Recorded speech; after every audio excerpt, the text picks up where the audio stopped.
میں آپ کو دعوت فکر دیتا ہوں۔ نبی پاک صلی اللہ تعالیٰ علیہ وسلم نے ارشاد فرمایا، ایک عورت تھی، طوائف تھی،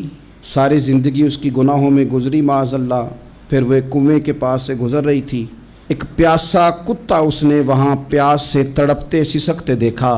اور پھر اس نے اپنے جوتے کو لٹکا کر اپنے دوپٹے کی مدد سے یا جیسے اس سے ممکن ہو سکا اس نے پانی نکالا، کتے کو پلایا، اللہ نے اس کی بخشش فرما دی۔ آپ ماشاءاللہ ہزاروں میں لوگ ہیں، آپ نے بڑی جلدی مجھے یہ بتانا ہے، یہ حدیث آپ نے پہلے بھی سنی ہوئی ہے نا؟ میرا خیال ہے کوئی بندہ نہیں رہا جس نے نہ سنی ہو، سنی ہوئی ہے نا ہم نے الحمدللہ۔ اتنے سارے بندے جو یہاں موجود ہیں انہوں نے سنی ہوئی ہے، تو ظاہر ہے امت مسلمہ میں جتنے لوگ ہیں ڈھیر ساروں نے یہ بات سنی ہوگی۔ لیکن میرا سوال یہ ہے، میں سڑکوں پہ روڈوں پہ سفر کرتا ہوں، ہم نے یہ حدیث درجنوں بار سنی کہ طوائف نے کتے کو پانی پلایا تو اس کی بخشش ہو گئی، لیکن حال یہ ہے کہ سڑک پر کسی گاڑی سے ٹکرا کر اگر کوئی کتا مر جاتا ہے، اب مر ہی گیا ہے، گاڑی والا، موٹر سائیکل والا، پجارو والا، بس والا کوئی اتنی جرت نہیں کرتا کہ لکڑی کے ساتھ، رسی کے ساتھ ہی پکڑ کے اسے سائیڈ پہ کر دے۔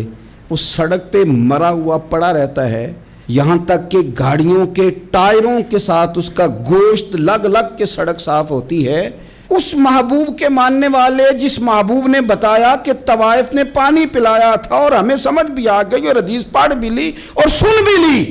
پھر اس ملک کی جو مسلمانوں کا ملک ہے اس کی سڑکوں پر مرے ہوئے کتوں کو اٹھائے بھی کوئی نہ، اور زخمی کتا زخمی ہو ہی گیا ہے، اب اسے سڑک سے سائیڈ پہ ہی کر دیا جائے کم از کم، تاکہ اس کی اگر جان باقی ہے تو بچ جائے۔ تو پھر مجھے بتاؤ نا میرے دوستو،